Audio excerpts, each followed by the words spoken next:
Of course it's challenging, it's very out the ordinary, but as I say to all my friends, it just feels like another day in the Middle East. It's not like living in the UK, but we just get on with life here.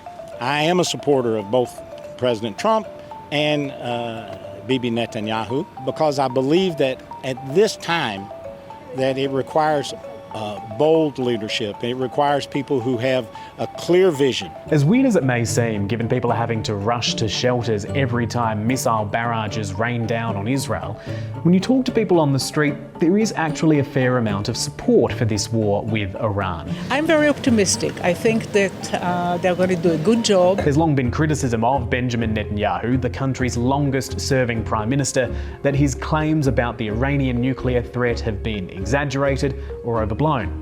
But few can criticise him for failing to be consistent in his message. The most dangerous of these regimes is Iran, that has wed a cruel despotism to a fanatic militancy. Where should a red line be drawn? A red line should be drawn right here, before Iran completes the second stage of nuclear enrichment necessary to make a bomb. Well, tonight I'm here to tell you one thing. Iran lied. Big time. Netanyahu's reputation as Mr. Security took a battering on October 7 when Hamas launched its deadly attacks. That failure, combined with his corruption trial and his attempts to upend the judiciary, have chipped away at his popularity. But the 12-day war with Iran last year and this current conflict are different because it goes to this sentiment that Israelis have that Iran poses an existential threat. And for the great political survivor, that means there are political calculations. So I think, yes, Iran is a threat, but taking the Israeli population every 8 months to this kind of an ordeal, it's a problem. It's not a war of necessity, it's a war of choice, because the US and Israel thought that the regime is weak enough that we can do something dramatic against it together and change the future of the Middle East. It certainly distracts attention from anything else going on right now.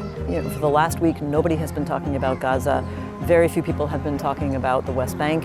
Certainly, polls are showing since the war began that there is a majority, about 60%, who trust his handling of the war. But that is a very distinct question from whether people trust him as a leader. Benjamin Netanyahu has to go to an election by October this year. Exactly when he calls that poll remains to be seen, particularly if he tries to capitalise on this conflict. And it's worth pointing out that even his political opponents, who have no faith in him as a leader, are also locking in behind this conflict. But at the end of the day, it'll be up to the public to decide.